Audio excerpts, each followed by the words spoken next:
Magandang gabi at welcome sa I24 News English Breaking News Edition. Ako si Ariel Osaran. At ako naman si Owen Alterman. Sa susunod na 2 oras, ihahatid namin ang pinakamahahalagang balita at pagsusuri ngayong ika-31 araw ng Operation Roaring Lion. At tulad na nangyari sa simula ng digmaan laban sa Hamas at Gaza, ang Israel ay kasalukuyang nakikipaglaban sa isang digmaan sa maraming harapan na may patuloy na mga pag-atake mula sa Iran, Lebanon at Yemen. Sa buong maghapon, nakaranas ang Israel ng maraming ballistic missile launches mula sa Iran. Kabilang na ang isa sa nakaraang oras at mga rocket at drone attacks mula sa Hezbollah, dahilan upang magsilikas ang milyon-milyong Israeli papunta sa mga bomb shelter sa buong bansa. Isang magkasanib na pag-atake ng Iran at Hezbollah ang nagdulot ng sunog sa pangunahing oil refinery sa Haifa na dati nang tinamaan at nasira. Sa katimugan Lebanon, napatay ang isang IDF sundalo sa anti-tank missile attack ng Hezbollah. Pang-anim na nasawi simula ng ground operation. Ang sundalo ay si Sargento Liran Bension, 19 na taong gulang mula sa 400 at unang Armored Brigade. Nawa ay maging pagpapala ang kanyang alaala. 4 pang sundalo ang malubang nasugatan sa magkakahiwalay na insidente. Sa Washington, kinumpirma ni Pangulong Donald Trump na nakikipag-usap ang kanyang administrasyon kay Mohammed Bagher Ghalibaf, tagapagsalita ng parlamento ng Iran, at sinabi sa New York Post na malalaman niya sa loob ng 1 linggo kung si Ghalibaf ay pwedeng makatrabaho ng Estados Unidos. Ngayon, magsimula tayo sa Washington, D.C. kasama ang ating senior U.S. correspondent, Mike Wagenheim. Kaya Mike, sa isang banda, sinasabi ni Trump na nagganap na ang pagbabago ng rehimen sa Iran. At sa kabilang banda, ang kanyang administrasyon ay nakikipag-usap kay Ghalibaf na malalim ang pagkakaugat sa rehimen. Kaya ito ba ang paraan ni Trump ng pagpapahiwatig na para sa Washington, natamo na ang layunin ng pagbabago ng rehimen? Paraan ito ni Trump. Sa tingin ko, hindi tradisyonal ang paglalarawan niya ng pagbabago ng rehimen. Si Marco Rubio, kalihim ng Estado at tagapayo sa pambansang seguridad, ay kamakailan nagsalita sa TV at malaki ang impluensya niya kay Trump. Inilarawan ito ni Rubio sa ganitong paraan. Ang mga Iranian, ang mga tao doon, ay nararapat magkaroon ng pagbabago sa pamumuno. Kung mangyari ito dahil sa digmaan, maganda, pero hindi ito ang layunin sa pangpasok sa digmaan. Muli, nakikita natin ang pagbabagong ito. Noong simula ng digmaan, hindi layunin ang pagpapalit ng rehimen. At nung una, mukhang maayos ang lahat, kaya pag-usapan natin ang pagpapalit ng rehimen dito. At ngayon na mukhang hindi bumabagsak ang rehimen gaya ng inaasahan o hinulaan ng marami, pinag-uusapan natin ang pagpapalit ng rehimen bilang isang hangarin, hindi talaga isang tiyak na layunin ng digmaan dito. Sa palagay ko, sinusubukan lang ni Trump pabanguhin ang nasabing termino. Sa tingin ko, ang mas malaking alalahanin ay kapag nakikipag-usap ka sa isang tao na halatang malalim ang koneksyon sa sistema doon. Mahirap isipin na ang isang taong ganon, matapos ang mga taon ng negosasyon at pagkabigo, ay biglang magbabago ng isip at sasabihin, uy, magkasundo tayo at gawin natin ito ayon sa kondisyon ng US. Mukhang wala talagang mapapala kung gagawin niyon. Kaya medyo mahirap pagsamahin o pagtagpuin ang magkakasalungat na mga mensahe na lumalabas ngayon. Ngayon, nabanggit na si Marco Rubio. Kanina, tumanggi siyang banggitin ang pangalan ni Ghalibaf. Sabi niya gusto nilang panatilihing lihim yon. Matapos nito, tila binanggit ni Pangulong Trump ang sikreto. Talakayin natin ang isa pang pahayag niya ngayong araw. Nagbanta rin siyang pasasabugin at sisirain ang mga pasilidad ng enerhiya ng Iran kung hindi makikipagkasundo ang Tehran sa US at hindi bubuksan ang kipot ng Hormuz. Seryosong banta ba ito o paraan lang para pilitin ang Iran na tanggapin ang kasunduan? Sa estilo ni Pangulong Trump, lalo na sa Iranian, tingin ko dapat seryosuhin at pagtuunan ng pansin ang anumang banta. Pinasabog niya ang nuclear facility. Kinabukasan matapos sabihin na mag-expire na ang deadline ng kasunduan nung nakaraan taon. Kaya sa tingin ko, dapat mo na siyang seryosuhin na yon. Ang nagiging issue ay gusto ni Trump na maging isang tao na laging bukas ang mga opsyon. Parang isang wild card at hindi mo alam kung ano ang susunod na mangyayari. Ngayon, nagtakda na siya ng mga particular na deadline sa Strait of Hormuz. Kahit ilang beses na niya itong pinalawig. Ngayon, tinutukoy na niya ang mga particular na istruktura ng enerhiya, mga sektor at mga lokasyon na balak niyang tamaan. Medyo hindi tradisyonal na pananalita ito ni Trump pagdating sa pagbabanta ng aksyong militar dito, lalo na sa paraan ng pagtukoy niya ng mga partikular na hakbang na gagawin niya. Dahil ba ito sa pressure? Gusto niya bang gulatin ang mga Iranian para kumilos sila? Sumuko na akong intindihin ang iniisip ni Pangulong Trump at tingin ko mas mabuti kung ganoon din ang iba. Sa tingin ko, indikasyon ito ng pagbabago sa taktika at paraan ng kanyang pagsasalita. Hindi lang siya nagbabantang palihim o nagsasabing malalaman ninyo, kundi tinutukoy na ang mga particular na target at aksyong gagawin niya. Parang nilalagay niya ang sarili sa alanganin na hindi niya usually ginagawa. Sinabi kahapon ni Pangulong Masoud Pezeshkian ng Iran na galit ang mga Amerikano dahil ang patakaran ng gobyerno ng US ay Israel first at hindi isang Trump-style na America first. At pagod na raw sila sa mga hari ng Israel na namumuno sa demokrasya ng Amerika. Epektibo ba ang argumento ng Iran? Sa palagay mo, gaano kalaki ang dating nito? Wala rito kasi para ito sa international na audience sa tingin ko. Pero pagdating sa kaisipan ng mga Amerikano, kung isa sa alang-alang ang sinasabi ng Pangulo ng Iran tungkol sa kahit ano, sa tingin ko wala naman itong naapektuhan o napapaniwala. Magagamit ito ng mga may parehong opinyon bilang dagdag argumento at pwede nilang gamitin ang soundbite sa podcast nila at iba pa. Pero pagdating sa pagpasok nito sa kaisipan ng mga Amerikano sa kahit anong paraan, ibig kong sabihin halos walang nakakakilala o makakapagbanggit ng pangalan ng Pangulo ng Iran dito sa karamihan ng bahagi ng bansa, lalo na ang bigyang pansin ng pananaw niya tungkol sa internasyonal na relasyon. Ngayon, Mike, nagbigay ng update sa timeline ng digmaan si Caroline Leavitt, Press Secretary ng White House. Meron bang anumang mahalagang balita na lumabas? O inuulit lang ba nila ang mga bagay na alam na natin? O sa palagay ko, inuulit lang nila. Bumaling din ako rito kay Secretary Rubio. Karaniwan siyang magsalita sa mas diplomatiko at mas parang senador na tono, masasabi ko, dahil sa kanyang karanasan doon. At sinasabi niya na ilang linggo pa rin, hindi raw buwan, kundi linggo. Pero tandaan ninyo, ang orihinal na pagtataya dito ay 4 hanggang 5 linggo o 4 hanggang 6 na linggo, depende kung sino ang tinanong mo. Nasa bingit na tayo ngayon. Kaya ilang linggo pa ang idadagdag doon na wala talagang nangyayari. Pagdating sa pagresolba sa issue sa Strait of Hormuz na siya na ngayong pangunahing usapin, baka kulang pa nga ang dagdag na ilang linggo. Pagdating sa schedule dito, hindi sinasadya ang laro sa salita. Sa palagay ko, ang schedule na ibinigay sa kanila ay hindi lubos na sumasalamin sa realidad. Hindi ko naman ito sinasabi sa negatibong paraan. Sa palagay ko, pinananatili lang nila ang tamang inaasahan para hindi sila batikusin ng media at mga kritiko kapag hindi natupad ang sinabi nilang 4 hanggang 5 o 4 hanggang 6 na linggo. Nagdadala ito ng bagong mga tanong. Kaya sa tingin ko, sinusunod lang nila ang opisyal na linya doon. Pero isinasaisip pa rin nila sa kanilang sarili sa pagpaplano at operasyon ng militar at sa mga negosasyon na maaaring tumagal pa ito. At kung mangyari man iyon, ipapaliwanag nila ito. Ipapaliwanag nila ito kapag dumating na sila sa puntong iyon. Salamat sa pagsama sa amin, Mike Wagenheim, Senior US Correspondent. Kasunod sa programa, si Alan Dershowitz, may akda, abogado, aktivista at profesor emeritus sa Harvard Law School na hindi na kailangang ipakilala. Professor Dershowitz, para sa akin, lagi kang professor. Alan, salamat sa pagsama.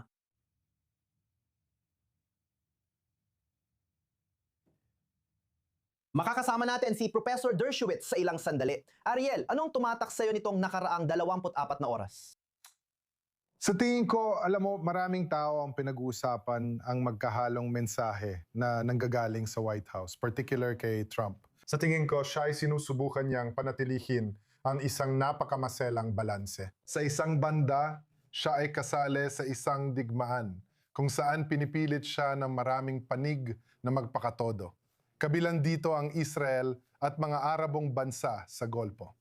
Sa kabilang banda, habang tumatagal ang digmaan na ito, mas lumalaki ang epekto o gastos na dinaranas ng mga Amerikano sa loob ng kanilang bansa. Kaya sa tingin ko, nagbibigay rin siya. Hindi ko sasabing mapagkasundo ang pananalita niya. Pero ginagamit niya ang pananalita para pakalmahin ang sitwasyon. na baka matatapos na ito at sinusubukang maapektuhan ang merkado ng langis. At ito ay nagdudulot ng maraming kalituhan. Ang iba nga ay nagsasabing parang whiplash dahil sa hindi pagkakatugma ng mga pahayag na nanggagaling sa White House. Ngayon, narinig natin kung paano inilalarawan ni Mike ang sitwasyon. May sinabi si Trump, iba naman si Marco Rubio, at may sariling pahayag si Caroline Leavitt. Kaya sa tingin ko, maaaring ito ay nagpapahiwatig ng isang kakulangan ng pagkakatugma na nagmumula sa White House. At sa palagay ko, hindi ito nagbibigay ng sapat na pakiramdam ng seguridad.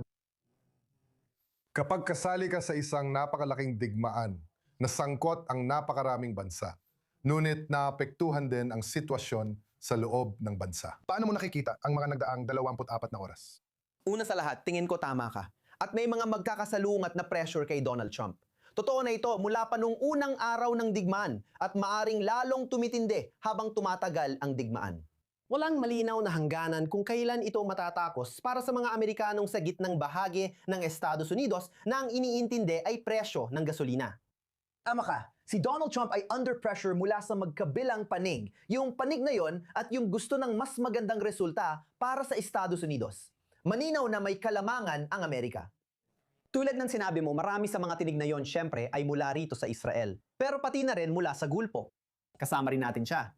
Ngayon, kasama natin ang isang hindi na kailangang ipakilala. Manunulat, abogado, aktivista at profesor emeritus sa Harvard Law School. Salamat sa pagsama, Alan Dershowitz. Salamat. Laging masaya makasama ang dati kong estudyante. Tama ka. Pwede kitang tawaging Alan, pero Professor Dershowitz ka pa rin para sa akin. Professor Alan Dershowitz, una lahat, sumulat ka ng artikulo sa The Hill ngayong araw na niretweet, o mas tamang sabihin, niretruth ni Pangulong Donald J. Trump. Una sa lahat, gaya ng sabi namin sa Israel, sakten. At ang tanong, ang inilatag mo doon ay na ang mga panganib ng digmaang ito ay mas maliit kaysa sa gantimpala ng pagpigil sa Iran na magkaroon ng nuclear bomb. Pero Prof. Dershowitz, Alan, tumataas ang gasolina at tinatamaan ng misil ang mga bansa sa gitnang silangan.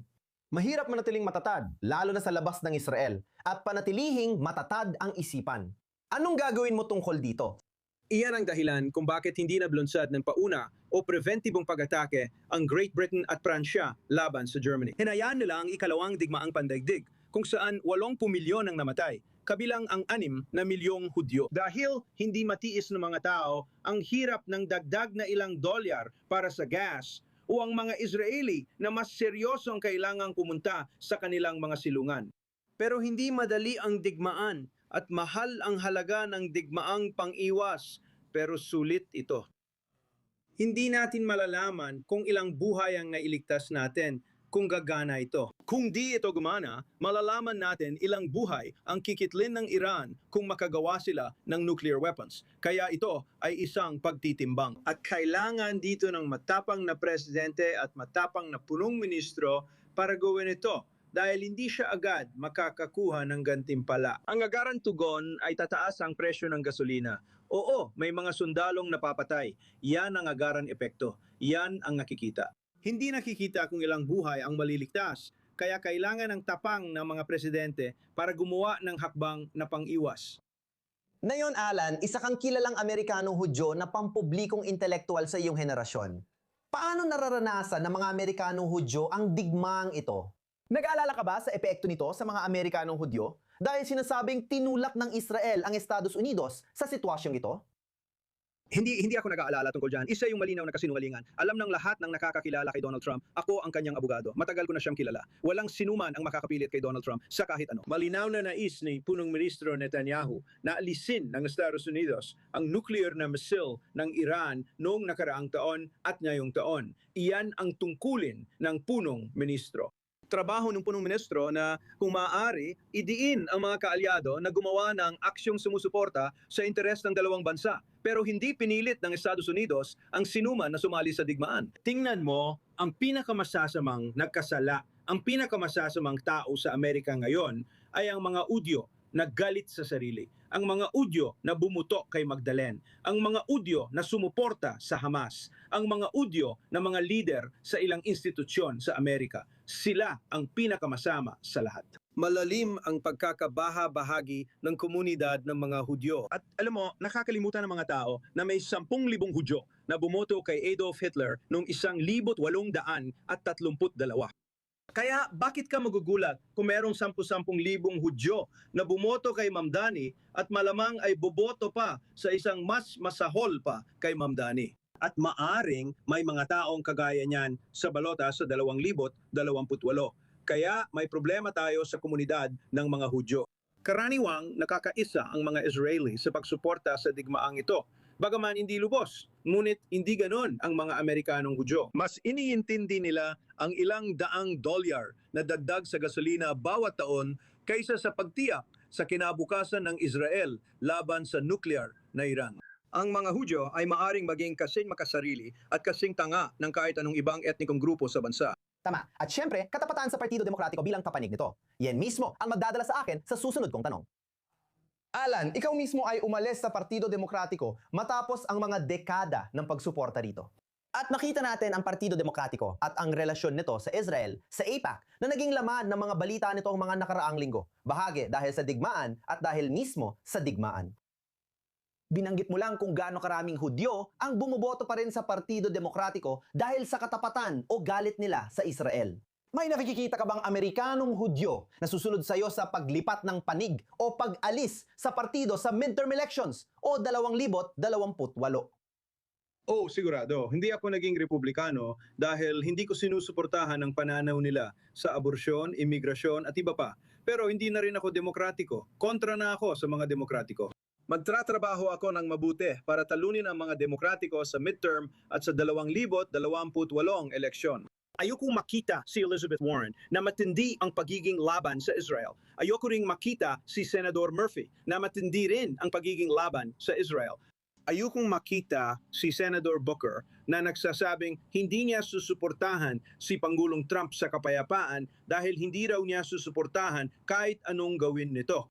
Ayokong makita ang mga taong laban sa Israel, Hudyo o Amerika at mas gusto pang matalo si Trump kaysa manalo ang Amerika.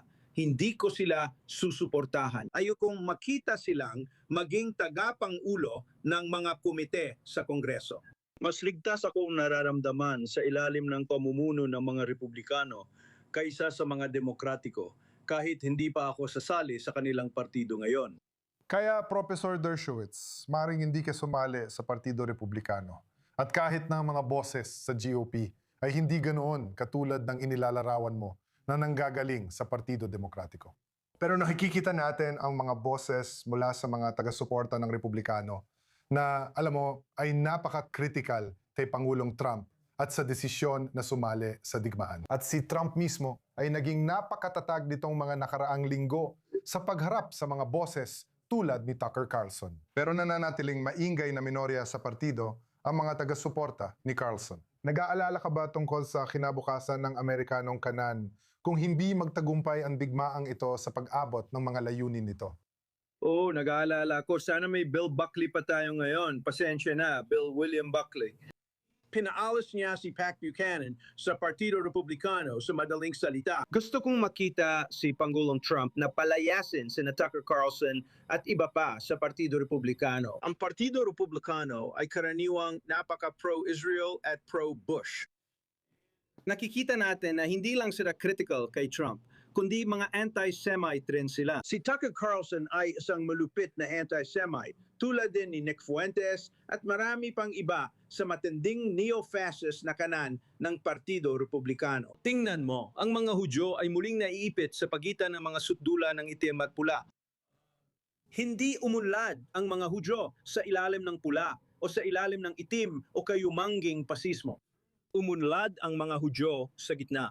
At yan ang dahilan kung bakit kadalasan ay sentristang demokratiko at sentristang republikano ang mga Hudyo. Nakikita natin na parehong partido ay nawawalan ng sentrista na lumilipat sa mga sukdulan sa panig ng republikano at demokratiko. Kailangan kong sabihin, mas magaling ang mga republikano sa pagtabi sa mga tulad ni Tucker Carlson kaysa sa mga demokratiko.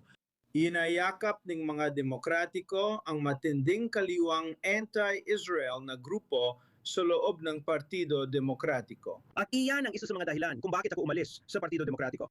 Hindi ko kayang maging miyembro ng isang partido na sumusuporta sa ganung uri ng anti-Israel at pagkatapos ay nauuwi sa anti-Semitismo.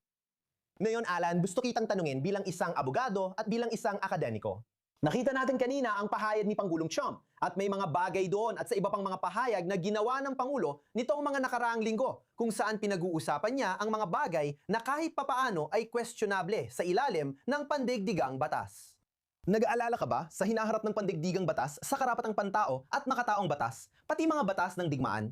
Kahit na magtalunan tayo kung paano ito dapat, kung paano ito idinisenyo, at kung ano ang mga patakaran, ang ideya na may batas na namamahala sa digmaan, habang sinabi mismo ng Pangulo ilang linggo na ang nakalipas, na hindi niya nakikita ang sarili niyang nakatali sa batas, kundi sa sarili niyang moralidad lamang. Hindi ako sang-ayon dyan. Para sa akin, mas masama ang naging dulot ng batas ng digmaan at karapatang pantao kaysa mabuti. Kung titignan mo ang mga aksyon ng International Criminal Court, International Court of Justice at United Nations Security Council, 70% ng mga ito ay masama. 70% ay masama para sa karapatang pantao at 70% ay masama para sa batas ng digmaan. Kailangan nating burahin ito at magsimula muli mula sa simula. Halimbawa, bibigyan kita ng halimbawa. Sinasabi ng batas ng digmaan na maaari kang kumilos para maagapan ng isang nalalapit na banta. Hindi sana nito napigilan ang ikalawang digmaang pandaigdig dahil hindi pa nalalapit ang banta ng 1,935 at 1,936. Dapat kilalanin ng batas ng digmaan ang preventive, hindi lang preemptive, military action. Kung sigurado kang Iran ay papunta na sa paggawa ng sandatang nuklear kahit kailangan pa ng 1 o 2 taon. May ganap kang karapatan at dapat itong kilalanin ng internasyonal na batas na sirain ang nuclear reactor bago pa maitayo. Tulad ng ginawa ni na punong Ministro Omer sa Switzerland at Begin sa Iraq, hindi ka dapat maghintay hanggang sa huli. Kapag malapit na, huli na ang lahat. Hindi kinikilala ng internasyonal na batas dahil wala itong basehan sa demokrasya. Kadalasang nalikha ng mga kaliwang akademiko sa Ivory Tower ang internasyonal na batas at sinusubukang tukuyin kung ano ang may saysay sa teorya. Marami sa kanila ay walang karanasan at hindi nasubok sa realidad. Kaya panig ako kay Trump, hindi ako magdedesisyon base sa internasyonal na batas. Si Dean Acheson, ang matirinong, nagsabi na walang bansa ang nag-iwan ng kanilang kaligtasan sa mga abogado at sa batas. Kaya maliban na lang kung ang batas ay magsimulang sumalamin sa realidad. At kilalanin na ang mga preventive na aksyong militar ay hindi lang kanais-nais, kundi kailangan talaga. Hindi tayo dapat kumikilos batay sa makakaliwa at napakatinding radikal na pananaw sa internasyonal na batas. Salamat, Professor Dershmitz, Alan. Mahalaga ang punto mo tungkol sa pagiging nalalapit at pag-aaralan ito pagkatapos ng digmaan. Salamat sa pagsama. Salamat sa imbitasyon, gaya ng dati. Hagsumaf sa lahat. At sa iyo rin. Hagsama. Ngayon, kasama natin dito sa studio si Major General sa Reserba Eitan Gando, dating kalihim militar ng 3 ministro ng depensa. Siya rin ang dating tagapag-ugnay ng aktibidad ng gobyerno sa mga teritoryong Palestino. Salamat, Tyler, sa pagsama ngayon. Kamakailan lang ipinasa ng Knesset ng Israel ang batas ng parusang kamatayan para sa mga terorista na magbibigay pahintulot sa mga otoridad ng Israel, mga otoridad militar, na magtakda ng parusang kamatayan sa mga teroristang Palestino.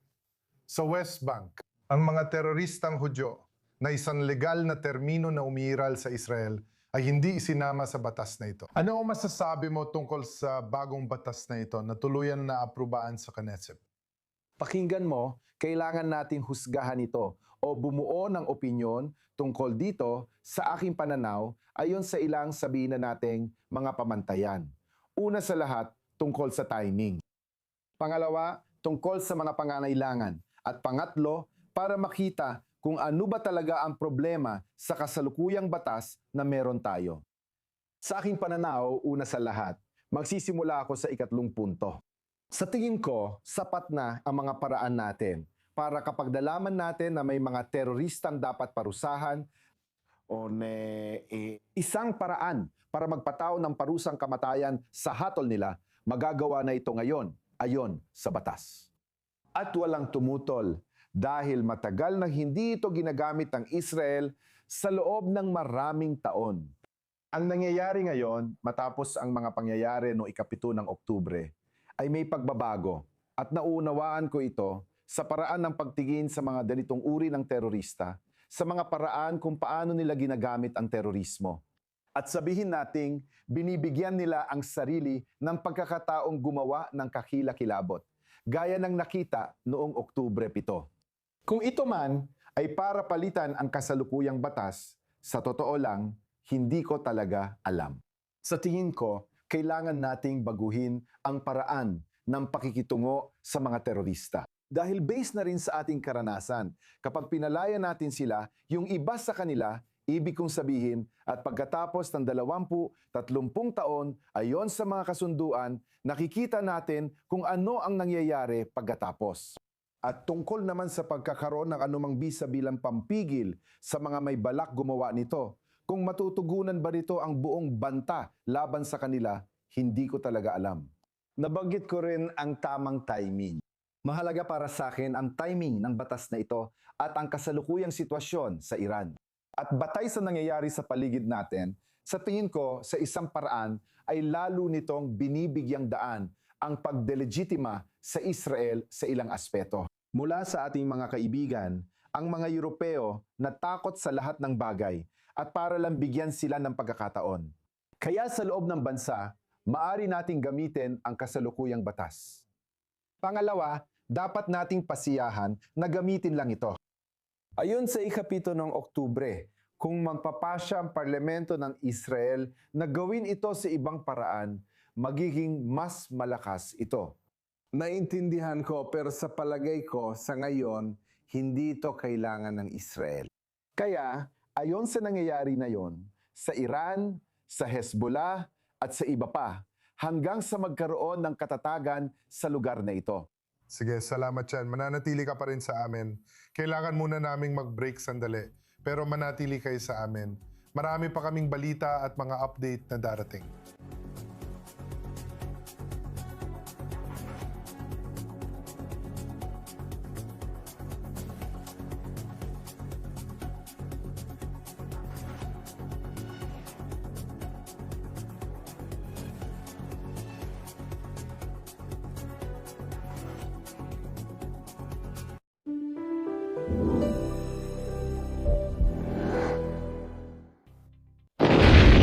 Umabot na sa mapaminsalang antas ang krisis sa Ukraine, kung saan na ang matatandang Hudyo ay itinutulak na sa sukdulan. Pumasok ka sa loob. Sobrang lamig. Walang kuryente, walang init, walang tubig. Ginagamit na ngayon ang taglamig bilang sandata ng digmaan laban sa mga matatanda, mga ina at mga batang paslit.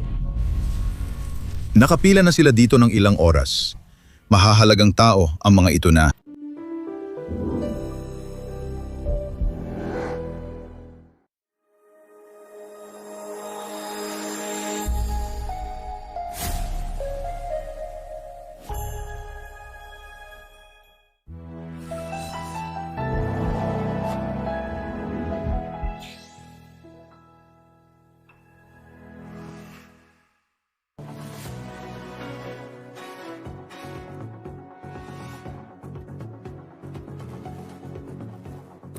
Salamat sa inyong pananatili. Kaninang umaga, sabayang pag-atake ng Iran at Hezbollah na nagdulot ng sunog sa oil refinery sa Haifa, kung saan makapal na itim na usok ang nakita. Panggalawang beses nang inatake ang Bazan refinery sa loob ng 2 linggo, habang patuloy na tinatarget ng Iran at Hezbollah ang mahahalagang infrastruktura at mga sentrong tinitirhan ng mga sibilyan. Kasama natin mula Hilagang Israel ang correspondent na si Balir Sladin. Balir, ano ang pinakabagong balita? Ano na ang alam natin tungkol sa lawak ng pinsala sa Haifa Refinery? Oo, nangyari yon bandang tanghali at sa totoo lang, agad ding naapulang apoy pagkatapos ng ilang sandali. At ang pinsala doon ayon sa mga bumbero sa Israel ay talagang limitado lang sa ilang gusaling pang-industriya at isa sa mga oil tanker doon. At sa totoo lang, para maintindihan ang lawak ng pinsala, dapat din nating tingnan kung anong opisyal na pahayag na ibinigay mismo ng Bazan sa merkado ng Israel dahil ang Bazan ay isang pampublikong kumpanya. At kailangan nilang magbigay ng opisyal na pahayag tungkol sa pinsalang nangyari. Ipinapahayag nila na limitado lang ang pinsala at ang operasyon ng buong pasilidad ay tuloy-tuloy pa rin gaya ng dati. Kaya sa ikalawang pagkakataon layong digmaan, tinamaan ng shrapnel o ilang bahagi ng interceptor ang mga pasilidad ng Bazan tulad ng nangyari sa unang insidente. Pero sa parehong pagkakataon walang nasawi at limitado lang ang pinsala. Ngayon, sa mga pag-atake ng Hezbollah sa hilagang Israel, makikita ang 12-12 ng rocket at drone na pinakakawalan sa mga komunidad sa hilagang hangganan. Karamihan sa kanilang pag-atake ay sa tropa ng IDF sa Timog Lebanon, kung saan isang sundalo ang napatay at 4 ang nasugatan ngayong araw. Ngayon, paano naapektuhan ng mga pag-ataking ito ang lumalawak na operasyon ng IDF sa lupa sa Timog Lebanon? Pag-uusapan ko lang ang nangyayari sa hilaga ng Israel. Sa totoo lang, naging tahimik ang mga nakaraang oras. Ang huling sirena ay narinig bandang 7:20. May sirena sa lugar ng Haifa Bay, pati na rin sa Kriot area. Karamihan sa mga sirena ngayon ay tumunog mismo sa hangganan sa pagitan ng Israel at Hezbollah.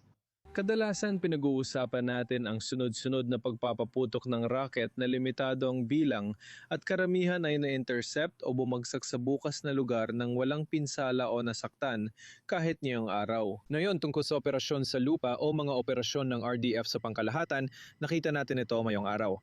Nagutos si Abu Khayadari, tagapagsalita sa Arabic, ng paglikas sa ilang baryo at bayan sa Timog Lebanon at sa El Bakar.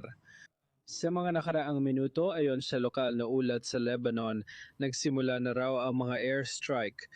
Kasabay nito, sinabi natin na matapos ang pahayag ni Netanyahu kahapon ukol, sa buffer zone may ilang pag-usad sa silangang bahagi papunta sa Ilog Litani sa lugar ng nayon ng Taipei at pati na rin sa timog ng Lebanon kung saan. Sa totoo lang, ang kalurang bahagi ng timog ng Lebanon sa lugar ng El Bayado, medyo malayo pa rin mula sa Tier 2 sa timog Lebanon. Pero may pag-uusad din na nangyayari doon mismo. Tila ang operasyon sa lupa kahit na pinag-uusapan natin dito ang 4 na dibisyon na kumikilos sa timog ng Lebanon ay limitado pa rin ang saklaw dahil sa mga maiintindihang dahilan.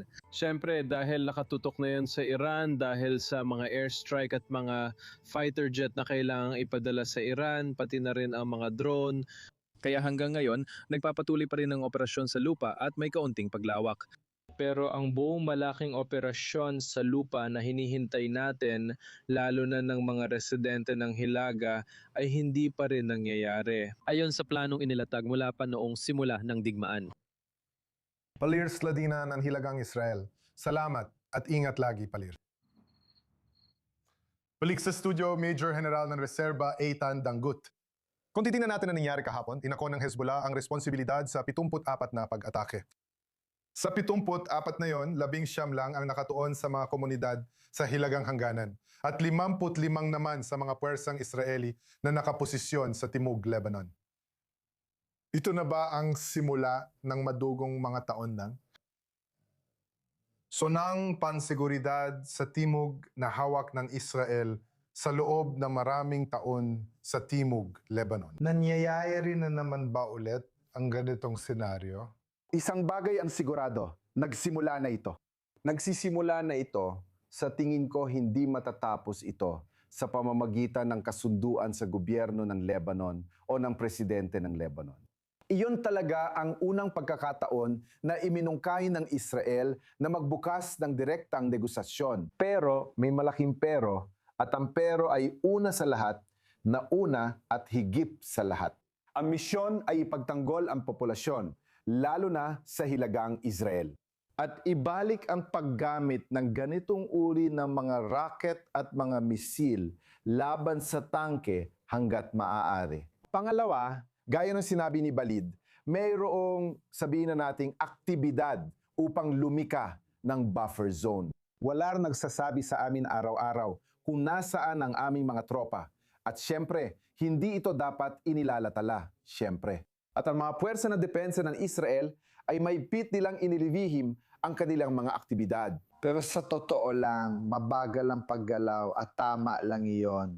Ang lugar na ito sa timog ng Lebanon ay inihanda ng Hezbollah sa nakaraang 6 hanggang 8 buwan para sa susunod na yugto. Bilang isang gerilya, paano ito na-upgrade pagkatapos ng ano?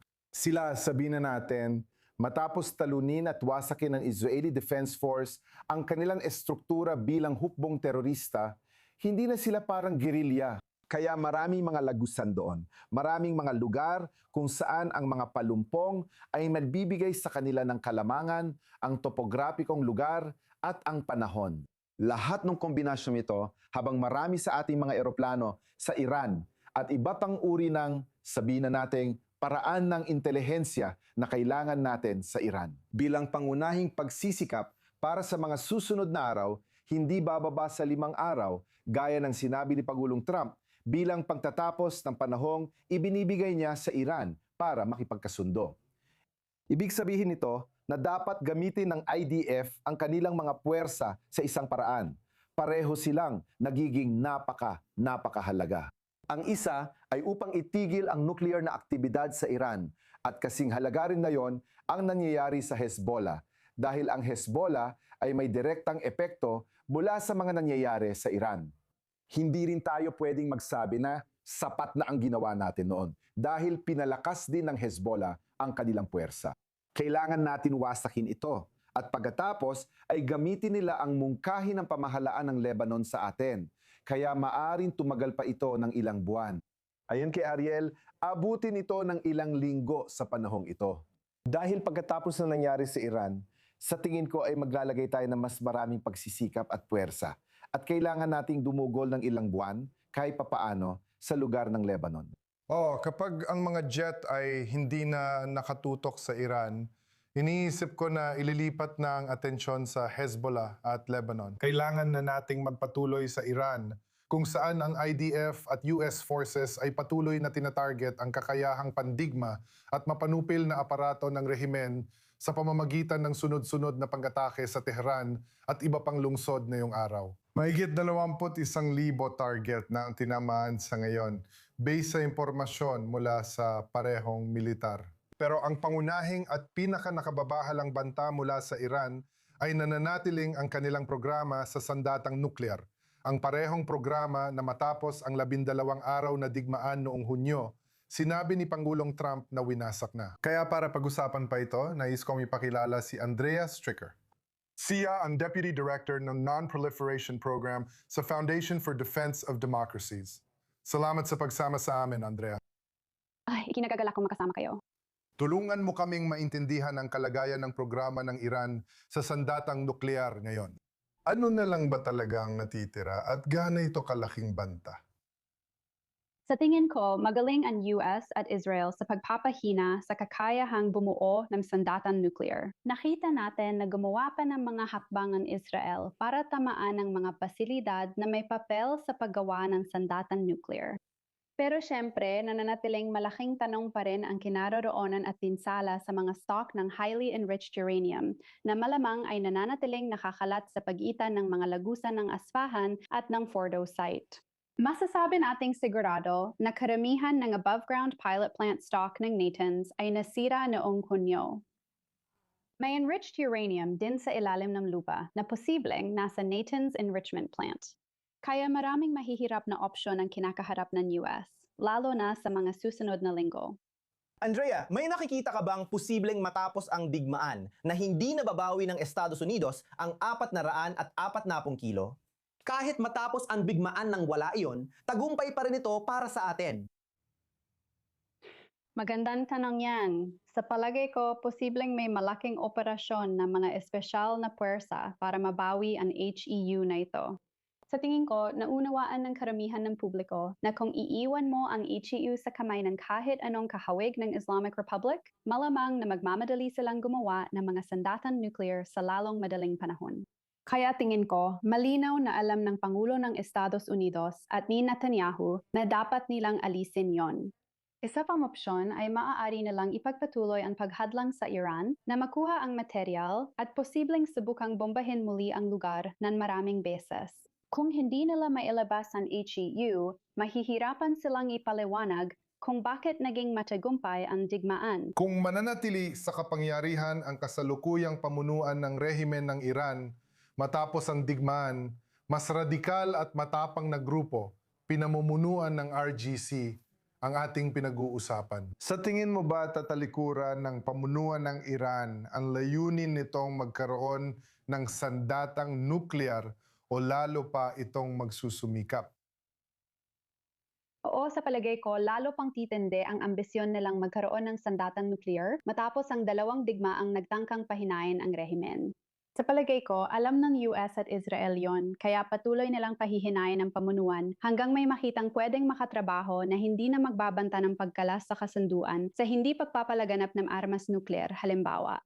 Sa tingin ko, isang tagumpay ng negosasyon ay ang pagpayag sa tuluyan pagbuwag ng lahat ng mga kakayahang kaugnay sa sandatang nuclear, pati natitirang pasilidad at stock ng highly enriched uranium.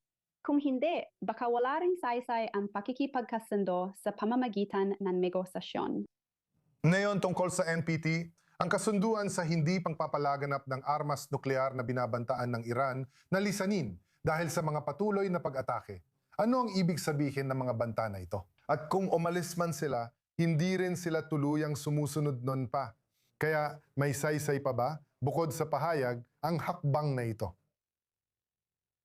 Sa palagay ko, nagpapakita ito ng kanilang hangaring gumawa agad ng sandatang nuclear.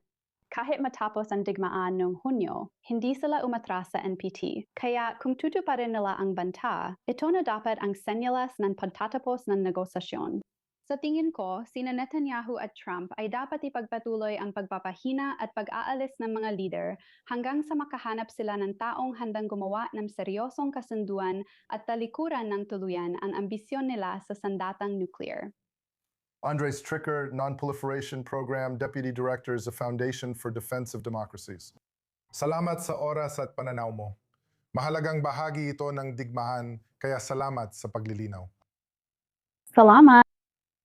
Ngayon, Major General Eitan Dango, marami ang nakakaramdam, lalo na sa labas ng Israel at pati dito, na kahit matagumpay ang IDF at US military sa mga operasyon, hindi ito nauuwi sa estratehikong tagumpay, lalo na sa isyu ng 400 at 40 kilo. Ano sa palagay mo? Paano mo ito nakikita? Sa tingin ko, higit sa lahat, iisa lang ang tao na magsasabi kung kailan titigil at magpapasya kung ano ang tagumpay para sa kanya. Iyon ay si Pangulong Trump. Pero sigurado bang tagumpay iyon? Estratehikong tagumpay nga iyon. Sa tingin ko para sa kanya, ang pinakamahalaga ay mapalaya ang halos lahat ng lugar at maging bukas at malaya at hindi makakita ng kahit $1 na ibinayad sa mga Iranian para sa susunod na yugto. At kailangan niyang sabihin, kumbaga, sa isang pandaigdigang paraan, syempre, pati na rin patungo sa Bab el-Mandeb, kung saan ang mga Houthi ay kasalukuyang nagkakagulo sa isang paraan. Pero para kay Trump, sigurado, ang unang layunin ay ang reyon ng Hormuz. Pangalawa, masasabi ko na para sa Israel at pati na rin kay Trump, pero masigit para sa Israel, ang pangunahing layunin ay ang nuklear na aktibidad. Dahil kung titingnan mo ang ibang uri ng mga pamilya, tulad ng mga misil, lalo na ang infrastruktura ng lahat ng industry yang sumusuporta sa militar ng Iran mula sa sibilyang sektor. Makikita mo ang pagsisikap ng Israel nitong mga nakaraang araw na atakihin at dagdagan ng pinsala sa mga lugar na ito. Kita mo, tinatamaan nito ang Iran sa sikmura pagdating sa kanilang reaksyon. Kaya lampas pa sa ganitong uri ng kooperasyon, pumapasok tayo sa tinatawag kong espasyo ng kawalang katiyakan. May 5 araw pa bago ang sinasabi ni Trump sa simula ng susunod na linggo, sa simula ng ika-6 na linggo ng digmaan. Kung siya ba ay tutungo sa usapan o sabay na naghahanda, nariyan pa rin ang militar. Kaya tungkol sa mga tanong mo, kung tayo ay tutungo sa panig ng militar, ibig sabihin nito, sabihin na natin, dagdagan ng pinsala sa lahat ng ating sinasabi. Pero walang issue ng nuklear at pagpapalaya ng Hormuz. Sa madaling salita, Kung mauwi ito sa paglala, ibig sabihin ay gagamit ng mga tropa sa lupa. At ito ay isa pang kwento na maaari tayong umupo dito siguro ng isang buwan at pag-usapan ang mahabang digmaan na tinataya natin ayon kay Trump ay ngayon ay nasa Israel. Sinabi niya dati sa pagitan ng 4 hanggang 6 na linggo. Papasok na tayo sa ika-5 linggo. Marami tayong tanong dito, kaya hintayin na lang natin. Salamat, Major General Eitan Dango. Mananatili ka sa amin. Susunod, si Aviv Pushinsky, dating media advisor at chief of staff ni Benjamin Netanyahu, ay magbabahagi ng opinyon tungkol sa politika sa Israel. Salamat, Aviv, sa pagsama. Kumusta, Owen? Maraming salamat. Ngayon, itatanong ko sa iyo ang tanong na tingin ko ay nasa isipan ng marami sa ating mga manonood. Paano mo nakikita na naaapektuhan ng bigmaan na ito ang politika sa Israel at lalo na ang eleksyon sa huling bahagi ng taong ito? Sa tingin ko, hindi tulad ni General Dangot, isa itong zero-sum game. Isa itong napaka-binary na sagot. Pananalo tayo o matatalo. Ang panalo ay hindi lang tungkol sa uranium, kundi pati na rin sa rehimen. Kung hindi mapapatalsik ang rehimen at hindi matatanggal ang uranium, sa tingin ko, ituturing ng publiko ng Israel na masama ang digmaang ito. Kahit na sa param na wala ang natatangi natin pagkakataon kasama ang pinagsamang puwersa ng Estados Unidos at hindi. Maabot ang ating mga layunin. At sa tingin ko, magtataas ito ng maraming kilay lalo na pagkatapos nating makita ang nangyayari sa Gaza at ang hindi magandang nangyayari sa Hilaga kung saan sinabi ni Netanyahu na napabagsak daw natin ang Hezbollah ng ilang dekada. At kahit na yung gabi, may masamang balita tayo mula sa Lebanon. Kaya sa tingin ko, inaasahan ng publiko ng Israel na higit pa sa basta pag-atake sa mga Iranian at pagpatay sa mga leader at mga nauna sa kanila. Kung walang uranium at rehimen, malamang parurusahan ng mga tao sa Israel si Netanyahu dahil hindi niya nakuha ang totoong tagumpay na sinabi niya. Pero tututul ako dahil ang mga tao, pati Israeli, ay madaling makalimot kahit ilang buwan pa lang. Meron tayong mahusay na politiko, si Benjamin Netanyahu. Ikaw mismo ay natrabaho para sa kanya. Hindi ba pwedeng si Netanyahu ay magpuus na lang sa ibang issue tulad ng legal system, media, deep state at mga isyong nagpapasigla sa kanyang base? Maaring mailihis niya ang atensyon nila mula sa alaala ng digmaan sa Iran patungo sa ibang issue at sa tamang panahon, ihulog ang balota ng likod sa sobre sa kahon sa araw ng halalan. O at sa madaling salita, hindi sapat ang base para manalo sa eleksyon. Ayon sa mga survey, ang koalisyon ay may 50-53, siguro 55 na pwesto at ang oposisyon sa karamihan ng mga survey ay namungguna. Hindi sila lumalagpas sa minimum threshold na 61 o mayorya, pero mas malakas pa rin ang oposisyon. Sa tingin ko, si Netanyahu ay talagang naipit sa kanyang base at hindi makakuha ng ibang botante, ibang tao mula sa gitna o marahil mula sa gitnang kaliwa. Si Netanyahu ay tinutulak papunta sa kanan at si Netanyahu ay naipit ang sarili niya sa pamamagitan ng mga pangakong hanggang ngayon ay kaduda-duda pa rin. Meron bang tinatawag na ganap na tagumpay? At kung makakamit niya ang ganap na tagumpay sa Iran, marahil masasabi nating ito ay panibagong laban. Si Netanyahu nabigo noong Oktubre 7, pero simula noon binago niya ang realidad ng gitnang silangan. At makikikita mo, Owen, na pinatatagal niya ito ng pinatatagal at nagbayad ng napakataas na halaga sa budget kahapon para lamang mapahaba ang kanyang koalisyon. Umaasang may magandang mangyayari. May magandang mangyayari. Kanina lang, pinag-usapan namin ang posibleng kapayapaan sa Syria, Saudi Arabia at baka pati Lebanon. At ang mga bagay na ito ay nagiging mas malinaw at mas malinaw. At sa tingin ko, pagdating ng eleksyon, mga 20 linggo mula ngayon, malaking tanong ito. At ang sinasabi ko, ang tanging bagay na magpapabago sa takbo ng sitwasyon ay isang tunay at malinaw na tagumpay sa Iran. Kung hindi, hindi ko nakikita si Netanyahu na makakagawa pa ng bagong pakulo. Sa tingin ko, medyo matamlay na ang mga tao. Nakatuon lang sila kay Bibi, pabor man o laban sa kanya. At sa ngayon, hindi ko iniisip na kayang baguhin ni Netanyahu ang realidad na ito. Narito si Aviv Ariel. Nitong linggo, naging aktibo si dating punong ministro Naftali Bennett sa sunod-sunod na panayam sa Israeli media at naglabas ng pahayag ngayong araw. At ipapahayag ko ngayon, malinaw. Ipinahayag ko na sa bagong gobyerno, magtatayo ako ng espesyal na komite para imbestigahan ang isyu ng pagsabotahe sa pagre-recruit ng mga Haredi sa panahon ng digmaan na nakakasama sa seguridad ng Israel.